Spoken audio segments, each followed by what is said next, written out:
É sempre decepcionante assistir a um filme produzido em outro país que não sejam os Estados Unidos, mas rapidamente perceber que a linguagem do filme é 100% inspirada nos filmes de Hollywood. E eu tô falando isso porque hoje, dia 22 de maio de 2023, a Globo vai exibir na sua principal faixa de programação, que é a Tela Quente, né, de segunda à noite, um filme chamado A Redenção, que é um filme bem parecido com aqueles filmes propagandísticos, aqueles filmes ufanistas sobre os valores da América, só que aplicados aos valores do povo chinês. É um blockbuster que fez muito sucesso na China e que, como eu falei, tem uma linguagem que acaba sendo prejudicada por emular demais uma linguagem de cinema comercial dos Estados Unidos. Um vazamento em uma plataforma chinesa de petróleo coloca milhões de civis em risco, iniciando vários incêndios e dando ao bombeiro Jiang Liwei, Xiao Minghuan, a oportunidade de redenção após uma tragédia em uma operação anterior. Eu acho engraçado que, dando uma olhada rápida tanto no Letterboxd quanto no IMDb, que são dois sites que eu uso bastante como consulta sobre cinema, eu vi várias pessoas reclamando, principalmente americanos, que esse aqui é um filme de propaganda, que é um filme ufanista, que tem como principal objetivo divulgar o espírito chinês e a cooperação dos chineses e etc, etc, etc, porque isso é o que os americanos fazem em praticamente todo o filme, principalmente em filmes blockbuster. Tanto que esse filme aqui, se a gente trocasse as locações para os Estados Unidos, se a gente trocasse o mandarim pelo inglês, e fosse um filme que tivesse atores americanos, por exemplo, se fosse protagonizado pelo Mark Wahlberg, a gente nem ia estranhar, o que nos mostra, claro, que ideologia é algo que fica enraizado tão profundamente na gente que a gente se acostuma e a gente não percebe mais, a gente só vê a ideologia dos outros. E eu acho triste que aqui no Brasil a gente tenha adotado, principalmente no cinema, a nossa ideologia, entre aspas, como a ideologia americana. Se a gente vê um filme ufanista americano, a gente não reclama, mas se é ufanista de qualquer outro país, principalmente de um país com o qual nós tendemos a ser preconceituosos, racistas,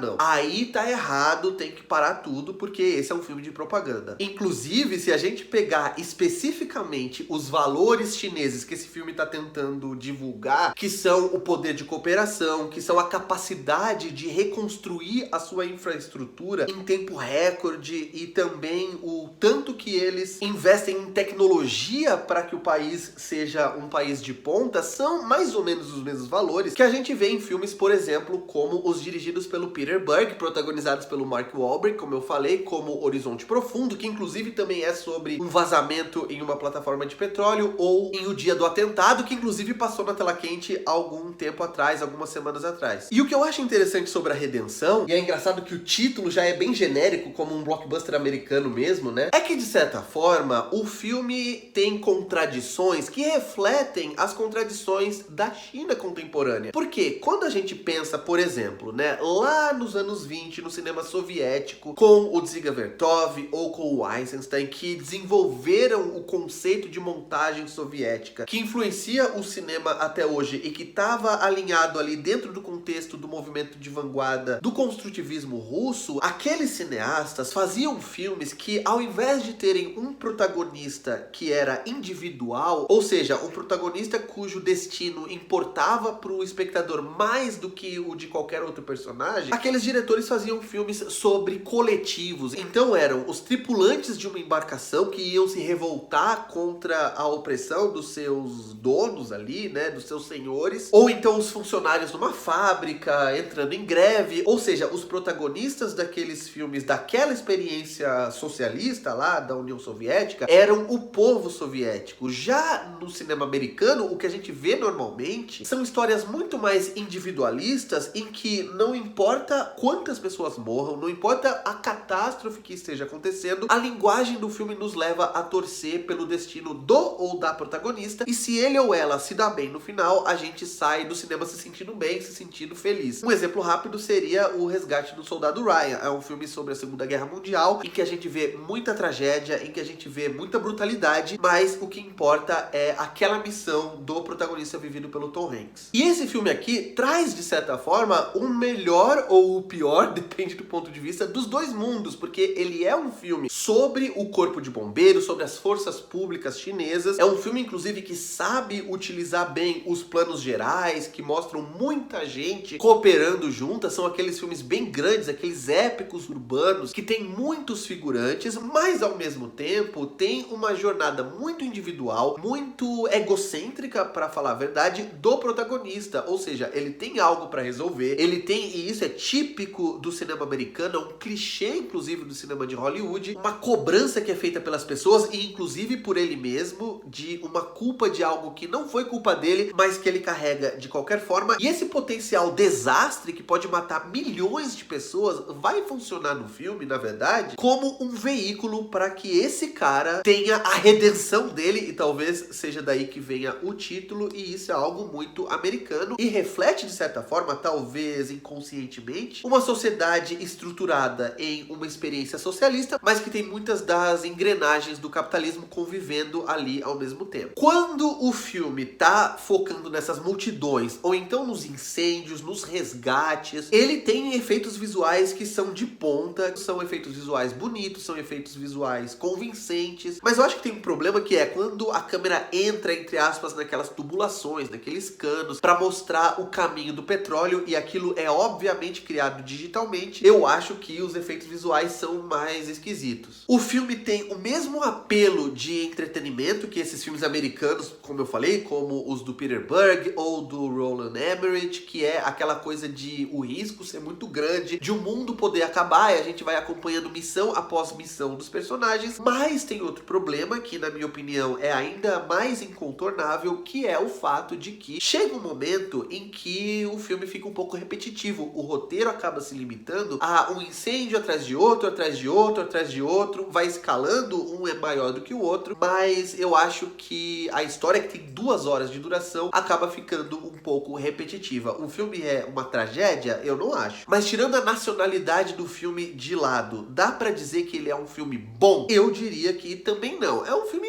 razoável, que eu acho que vai sim atender as expectativas da maior parte das pessoas que forem assistir ao filme nessa segunda-feira à noite. Se você assistiu ao filme, eu quero que você venha aqui me dizer o que você achou, se você gostou, não gostou, concorda ou discorda dos pontos que eu apresentei nessa crítica, você gostou dos pontos que eu trouxe aqui, me comenta aqui embaixo. Desse lado eu vou deixar o meu ícone para você clicar e se inscrever no canal, e não se esquece de clicar no sininho para sempre receber notificações de vídeos novos por aqui. E desse outro lado eu vou deixar a sugestão de um outro vídeo para você assistir depois desse, beleza? Eu vou ficando por aqui, um abraço, tchau!